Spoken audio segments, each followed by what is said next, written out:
இன்று ஒரு சூறாவை பற்றி பார்க்க போகிறோம். இந்த சூறா ஓதுபவருக்கு அல்லாஹ் வாழ்க்கையிலே பரக்கத்தை கொடுக்கின்றான், சூனியத்திலிருந்து பாதுகாக்கப்படுகின்றார், இவருடைய வீட்டிலிருந்து ஷைத்தான் விரண்டு விடுகிறான்.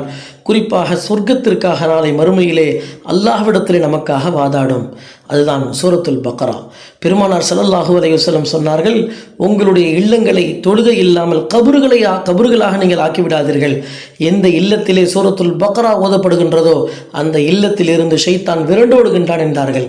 இன்னொரு ஹதீஸில் சொன்னாங்க, குர்ஆனை ஓதி வாருங்கள், அதை ஓதுபவருக்கு குர்ஆன் நாளை பரிந்து பேசும்.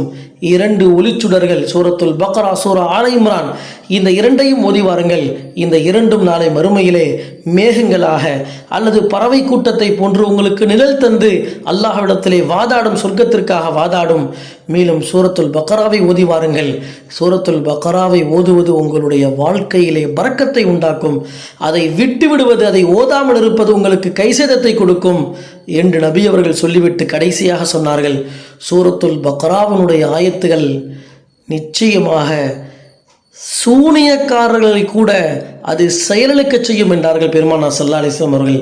எனவே சூரத்துல் பக்ராவை வளமையாக ஓதக்கூடிய நல்ல பாக்கியங்களை நாம் பெற்று அல்லாஹ் சுப்ஹானஹு வ தஆலா இந்த சூரத்துல் பக்ராவை நாளை மறுமையில் நமக்கு ஷாஃபியாக பரிந்துரை செய்யக்கூடியதாக அல்லாஹ் ஆக்கியருள் புரிவானாக. அஸ்ஸலாமு அலைக்கும் வரஹ்மத்துல்லாஹி வபரகாத்துஹு.